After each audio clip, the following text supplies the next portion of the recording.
Akan tetapi saat ini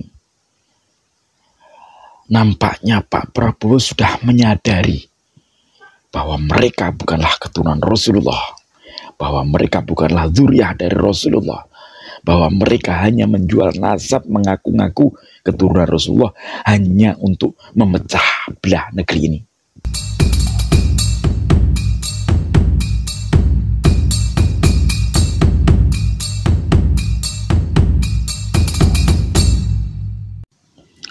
Assalamualaikum warahmatullahi wabarakatuh. Hamdan wa syukronillah amma ba'dah. Sahabat AR News dimanapun berada, semoga diberikan kesehatan lahir batin dan juga dipermudah dalam segala urusan kebaikan kita. Amin Allahumma amin. Sahabat AR, ini sangat menarik dan sangat menggembirakan buat kita, dimana ada sebuah video yang beredar tentang pidato Presiden terpilih, yaitu Bapak Prabowo Subianto, yang sangat-sangat di luar dugaan kita.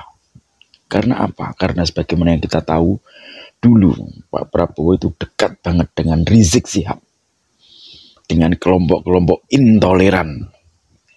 Akan tetapi saat ini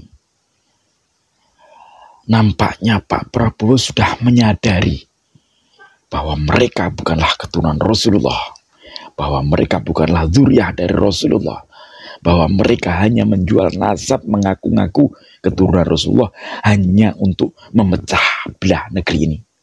Videonya ya. Gelintir orang yang punya budaya caci maki, jelek-jelekin, cari masalah, ya kan? Padahal saya percaya mereka ini mungkin sudah ditutup hatinya, ditutup matanya. Saya tidak paham mereka itu, ya. Kesulitan, kekurangan kita akui, kita atasi bersama. Koreksi, kita koreksi.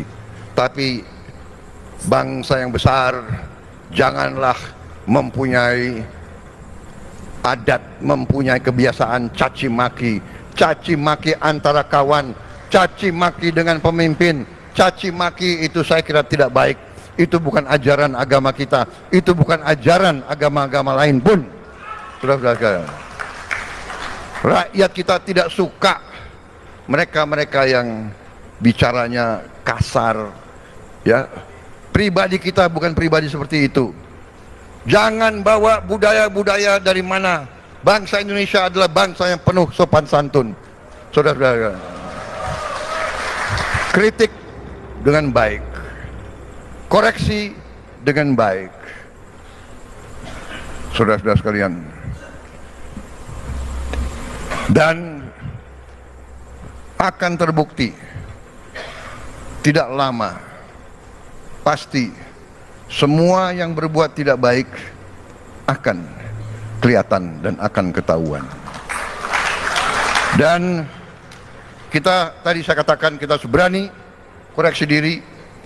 Saya sudah sampaikan kepada semua partai yang mau bergabung dalam koalisi saya terang-terangan saya katakan, semua ketua umum, semua perwakilan saya katakan, saudara-saudara, jangan menugaskan menteri-menteri yang saudara tunjuk di pemerintah yang akan saya pimpin, jangan saudara tugaskan untuk cari uang dari APBN, APBD.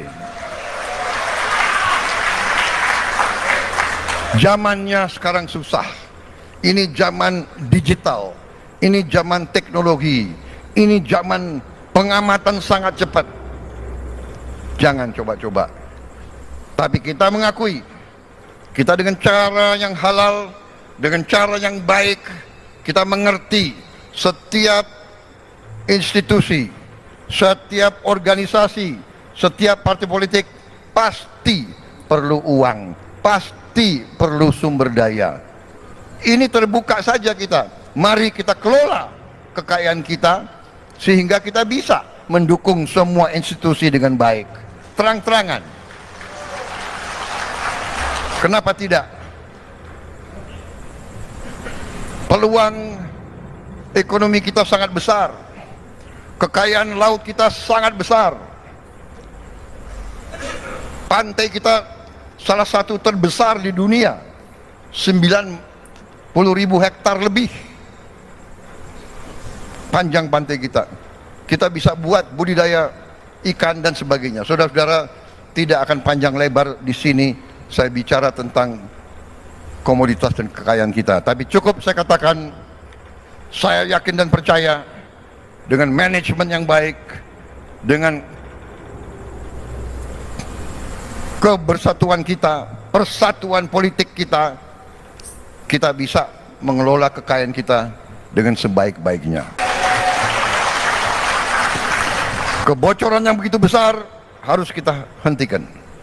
Uang inilah yang akan kita kelola untuk mendukung segala kebutuhan kita, menaikkan gaji-gaji mereka yang perlu dinaikkan, mendukung semua kebutuhan bangsa kita. Saudara-saudara sekalian, saya kira itu yang ingin saya sampaikan. Sekali lagi selamat PKB, selamat berjuang untuk bangsa, negara, dan agama. Saya selalu titip, mari kita membangun kerukunan, mari kita bangun hal-hal yang baik. Saudara-saudara sekalian, saya sangat dukung tadi apa yang disampaikan Pak Muhaimin. Kita perlu toleransi. Toleransi ini butuh, sangat butuh, vital bagi bangsa kita. Saling menghormati. Silahkan kalau punya keyakinan, punya tradisi yang baik, kenapa harus dihalang-halangi? Kita hormati semua, saling hormati, inklusif.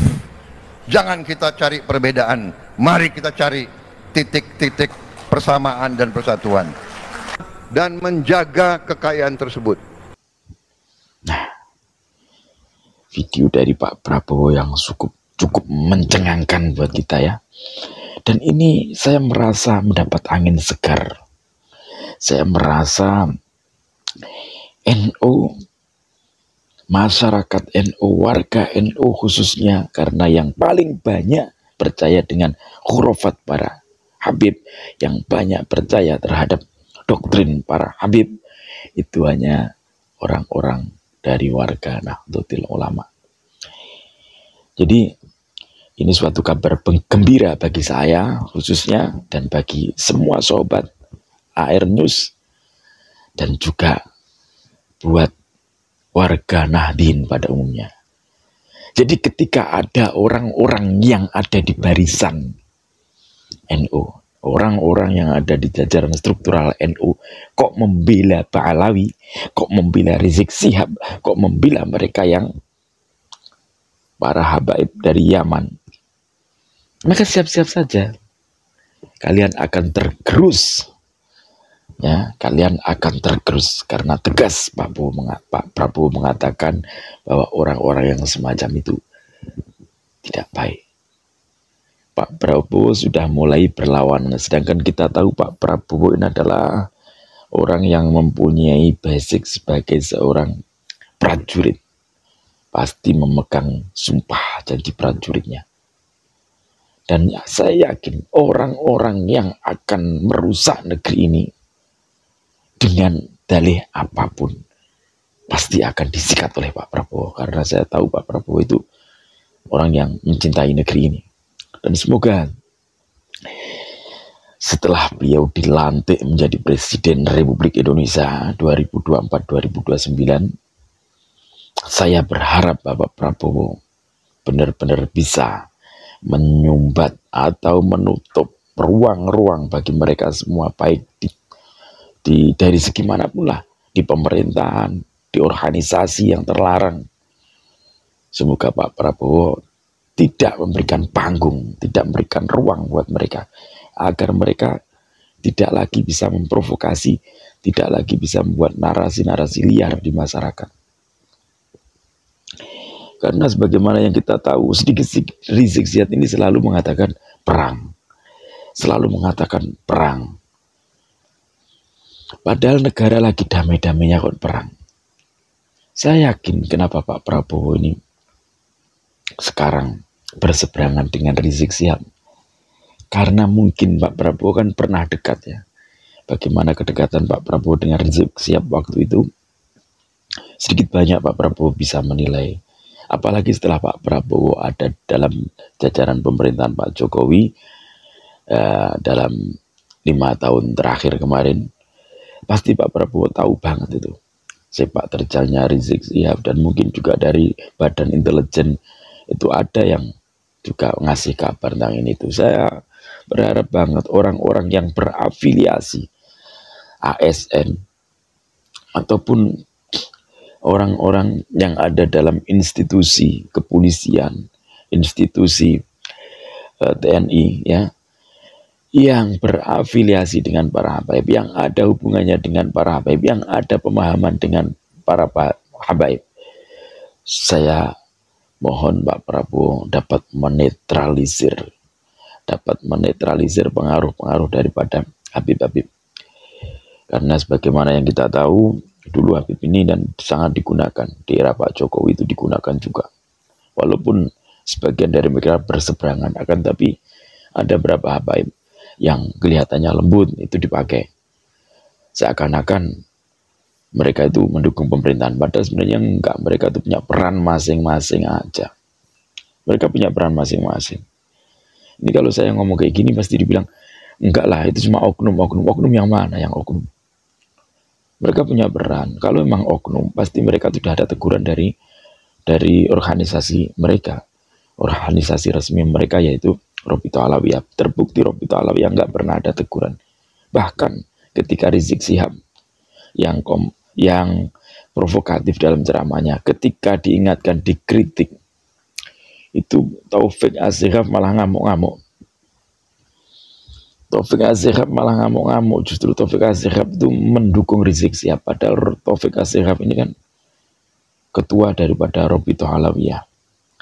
Saat anak buahnya ditegur, dia ngamuk-ngamuk. Saat Bahar Smith ditegur juga ngamuk-ngamuk. Itu namanya bukan oknum, emang itu sudah terstruktur banget.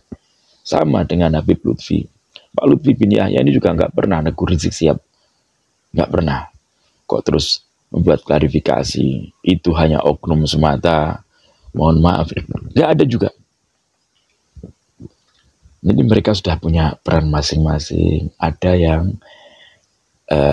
dekat dengan Robito Alawiyah, ada yang sedikit agak menjauh karena dia ingin lebih dekat ke pemerintahan. Pokoknya punya peran masing-masing yang tujuannya juga sama, untuk menjadikan negeri ini menjadi negeri yang bersyariat, menjadikan negeri Pancasila yang bersyariat, menjadikan negeri ini negeri Indonesia yang bersyariat, dan lain sebagainya. Makanya dengan framing-framing mereka, ketika mereka itu dikritik, ketika mereka itu mendapatkan kritikan, itu selalu yang lain pasti ikut istilahnya membela daripada Habib yang dikritik tadi. Dan itu sudah sangat-sangat sering sekali terjadi gitu. Tidak heran ketika sekarang Pak Prabowo ini harus membersihkan orang-orang yang berafiliasi dengan para habaib. Siapapun itu, jangan peduli Pak. Insya Allah selama jenengan Pak Prabowo ada di jalan yang benar, kita sebagai warga negara Republik Indonesia akan mendukung Bapak. Sangat-sangat mendukung Pak Prabowo dalam mengatasi masalah-masalah yang timbul karena narasi dan provokasi daripada Habib-Habib Alawi. Semoga Pak Prabowo sehat selalu, dapat memimpin negeri ini dengan lebih maju lagi, lebih bijaksana lagi, dan menjadikan Indonesia menjadi negara yang lebih bermartabat serta lebih sejahtera. Dari saya cukup sekian. Allahul muwaffiq ila aqwamit thoriq. Assalamualaikum warahmatullahi wabarakatuh. Salam NKRI.